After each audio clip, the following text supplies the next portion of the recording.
Stanislaus Local Agency Formation Commission is now in session. Today is Wednesday, 22 May 2024 at 6 p.m. Please rise. I pledge allegiance to the flag of the United States of America and to the republic for which it stands, one nation, under God, indivisible, with liberty and justice for all.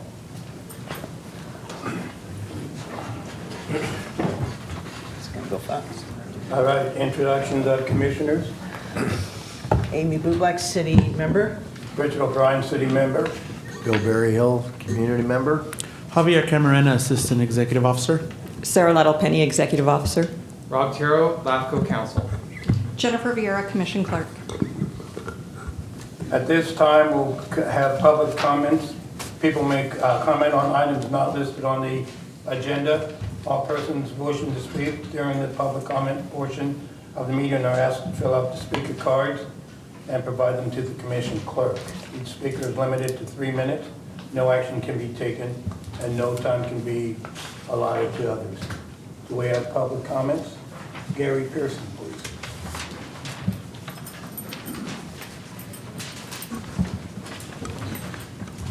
Good evening. My name is Gary Pearson. I'm a resident of Riverbank, District 3.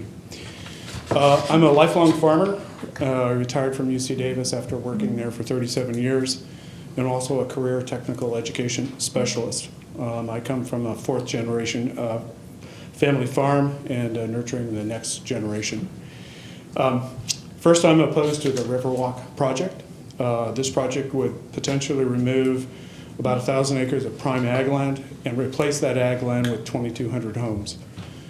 And once you remove prime ag land, it's gone. I've not seen any case studies where removing homes has recovered any ag land. Second, with this public comment regarding this project and the 2,200 plus pages of the DEIR, having reviewed substantial portions of the EIR, I was very disappointed of the limited and sometimes lack of importance of the details for the following. First, the wastewater and related support systems. The wastewater plan as presented lacks significant planning for when the system flowing under the Stanislaus River were to fail. Doing a bit of historical search, I discovered the riverbank waste system suffered a significant failure during high river flows. Second, transportation studies.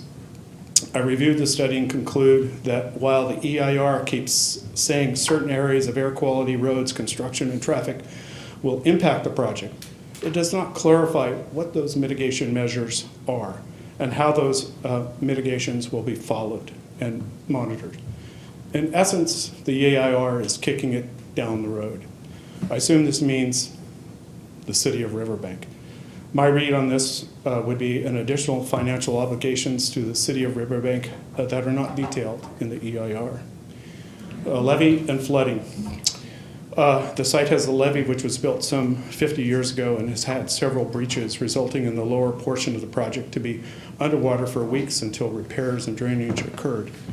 Currently, this levee has not been reviewed and approved by the Central Valley Flood Protection Commission nor the Army Corps of Engineers.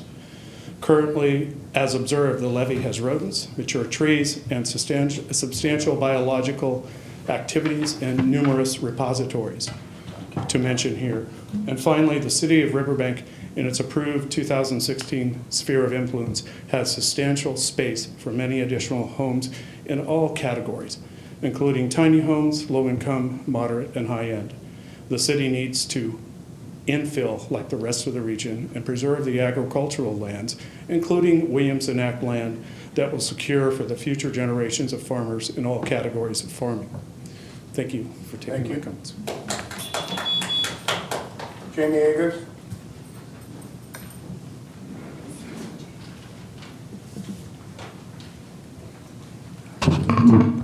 Good evening, Jamie Yeager, 7730 McHenry Avenue, within the unincorporated portion of Stanislaus County, outside the city of Riverbank, within this sphere of the Riverwalk project. This evening, I'd like to thank the LAFCO staff for their thorough examination of the Riverwalk EIR and pointing out many shortcomings in their recent comment letter. As you know, the comment period on the EIR closed late last week, and the EIR is concerning as it's overly broad, and in many areas it either omits important or required topics and discussions or glosses over them significantly. Such omissions do not meet the CEQA requirements. Just a couple of examples are, it fails to consider and demonstrate compliance with the Sustainable Groundwater Management Act. It also fails to survey all of the project area for biological resources as required by the Fish and Wildlife. Yet in many cases, the conclusions are that the impacts are less than significant. Now that we and many experts have seen the EIR, the only option for Riverbank would be to not certify it and instead to provide the missing information and recirculate it so that reviewers like myself have the opportunity to review all of the information. Thank you for your time. Thank you. Dan Woodstone?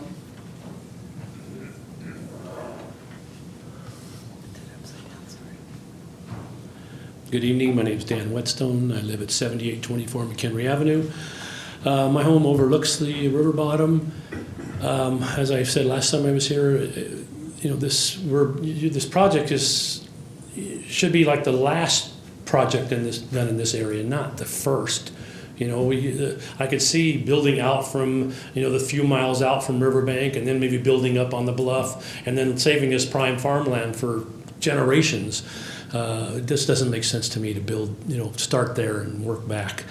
The other thing is, our well level has gone down 4 feet in the last several years. So, what's going to happen when we start pumping these 2 million gallon water tanks full? The last thing, I guess, is the Swainson hawks. We're seeing them a lot in our oak trees. And I'm pretty sure they're on the endangered species list. So hopefully that's being considered. Thank you. Thank you. Elder Attorney Weiler?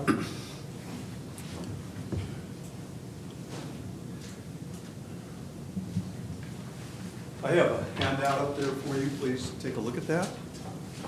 Yes, Milt Treeweiler. Good evening, commissioners, staff, and citizens.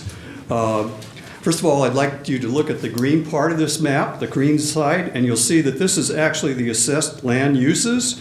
And if you look at green, green is agriculture. So actually this entire section of land is agriculture, and it's misrepresented on one of the other diagrams because the solar farm is considered urban development. That is not urban development, that's a temporary structure.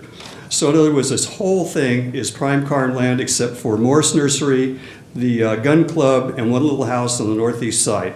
If you look at the other side,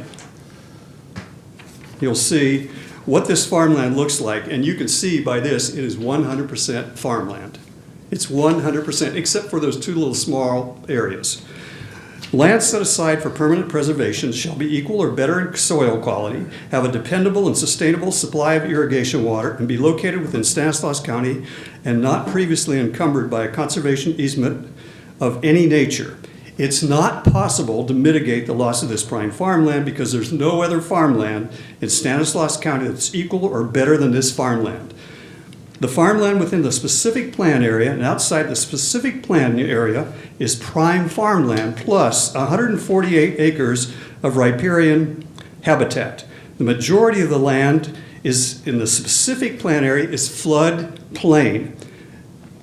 It is very likely that this floodplain map is incomplete and is no longer valid because of climate change. The 200-year flood zone is likely to be the 100-year flood zone today. And how much river flow can be expected in future flood events with atmospheric rivers. River rain events is a major factor because what's going to happen? The water is going to come up, and this floodplain would absorb that water and take it off the river to preserve farmland just in that development you have to the east. That's going to get flooded because the flood water would normally go to this land here, as we just heard our farmer tell us, That's where it goes, and it's done it many times in the past, and that was just with normal storms. We now have atmospheric rivers. This whole place is going to flood. You're also responsible for everyone down the line. So if you take this out, you've removed this floodplain, and you're responsible, so Riverbank would be sued because they took out land that needs to be used as a floodplain, so it won't let the other lands flood out when we have a major atmospheric river. So just keep it at farmland. There are farmers who are willing to buy it from you, and that's, you know, that's what it needs to be done. We just need to leave this as farmland, and that's what I propose. Thank you. Anita Young, please.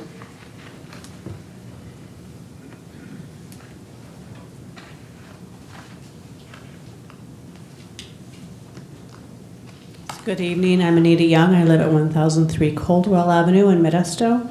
I'd like to read for you a letter that I previously submitted to the Riverbank Planning Department and the Riverbank City Council regarding opposition to the proposed Riverwalk development. So as a lifelong resident of the Central Valley, I have an abiding interest in preserving farmland and in finding sensible options for housing our citizens. The location of the proposed Riverwalk development is on prime farmland with readily available water for irrigation which helps to recharge our aquifer. That in itself would be enough for me to consider it a bad project location.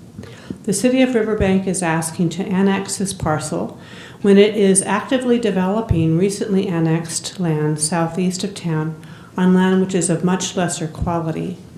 Any future development should be restricted to these lesser quality soils. This proposal is largely an age-restricted development to provide housing to residents 55 and older. I believe Stanislaus County needs affordable housing for families that have been priced out of the housing market. This development will do nothing to meet the housing needs of Stanislaus County residents. We do not need additional housing for affluent retirees that the project targets. Also of concern is the impact of infrastructure development, water, sewer, roads, on current residents. The cost of this type of development typically is carried by the current residents because developers do not want the necessary fees added to the prices the new owners would have to pay. So in addition, there is no way to mitigate the impact the development will have on increased traffic on McHenry Avenue and Coffee, Patterson, and Hogue roads. People now living in this area already know that entering from any of these streets can be dangerous. These and other concerns place the proposed Riverwalk development on the no-go list. Thank you. Thank you. Jenny Ferrari.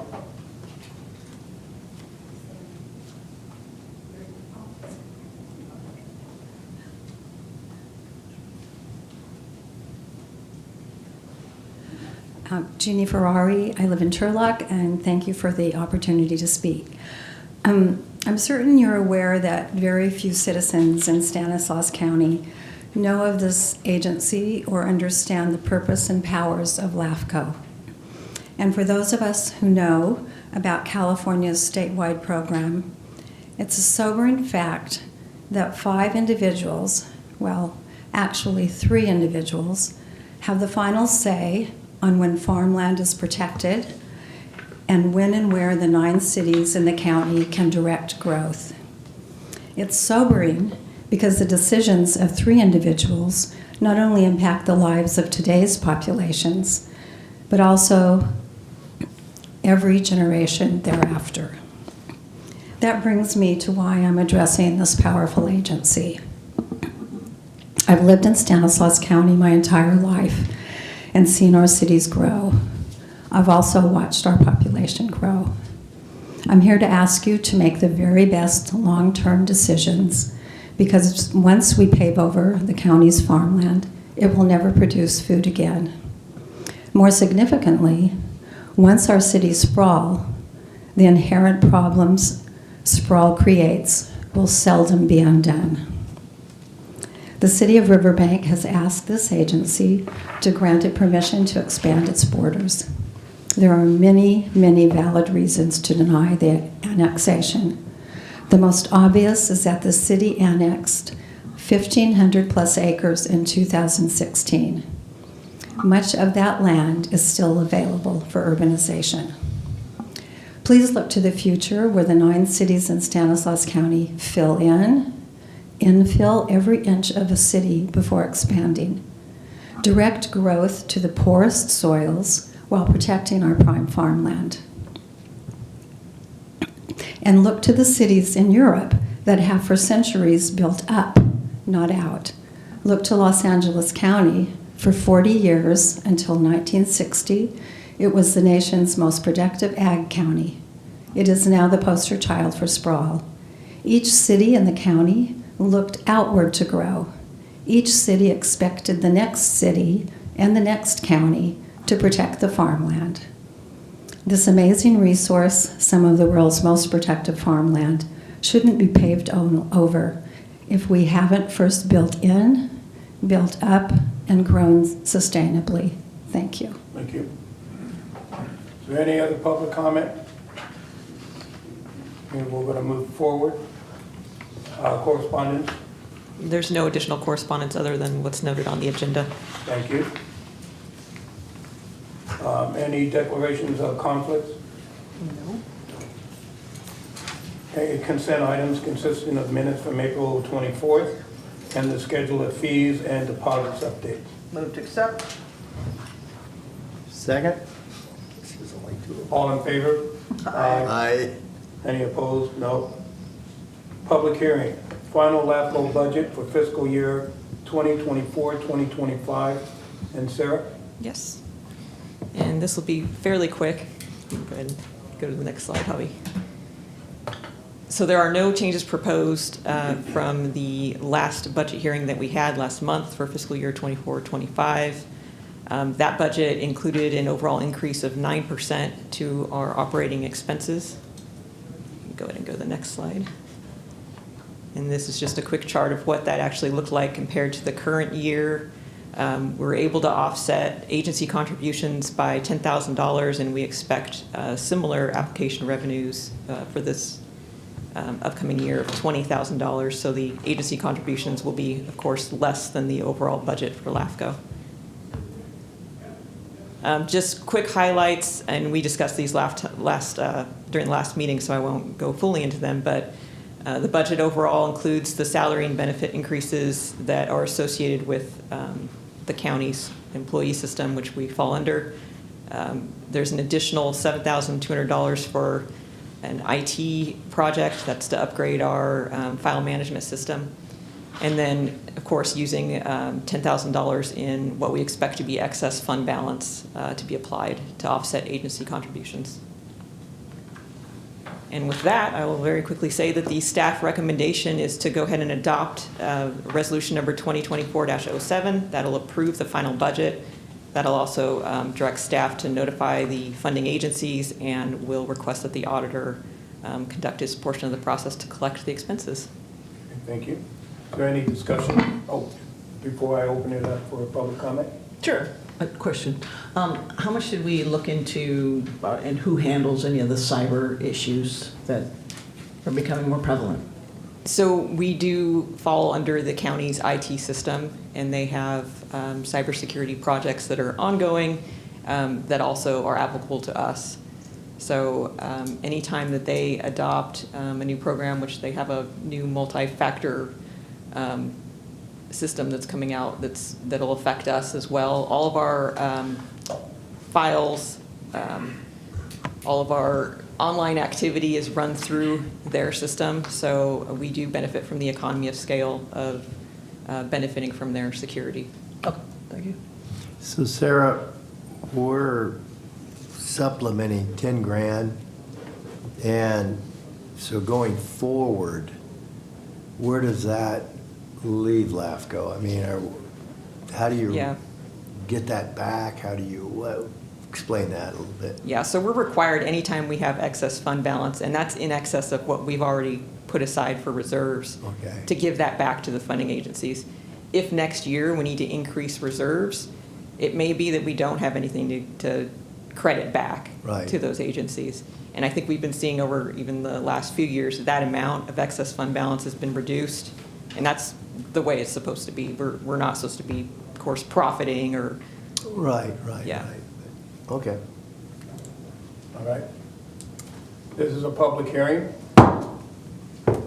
Anyone wishing to speak from the public? Seeing none, I close public hearing, bring it back for consideration. Make a motion to accept the budget? Second? A motion to accept and a second. All in favor? Aye. Opposed? None? All right. Any other business? There's none? Any commissioner want to comment? Negative. Okay. No additional executive officers report. yeah, I just wanted to note that last Monday, staff recorded the Zacharias Baldwin annexation to Patterson. I know that was a long process and had its ups and downs for us towards the end, but we were able to get together, coordinating, Jennifer coordinated with city staff. We had to both actually meet at the recording office at the same time to make sure that the Williamson Act cancellations occurred while we recorded the annexation, so that was all done and completed. Javier was a big help with the mapping, got it all mapped and shared with the county and the State Board of Equalization within record time, so it was a Very big good. effort for us, Nice. but we got it done. And I also wanted to note that we do not have any public hearings currently scheduled for the June meeting. We will be looking to go ahead and cancel that and then making our next meeting in July. Okay. Thank you. All right, at this time, we'll move into closed session. The topic is performance evaluation. We will adjourn until We're done? July. We'll be back to Come back out report. Report out. We don't Oh. expect there to be any reportable action, and we do need to open for quick public comment on that closed session That's right. if anybody wants to. Anyone from the public wishing to comment on the closed session performance evaluation, you have 3 minutes to comment. Seeing no public comment, we then will go for adjournment to closed session.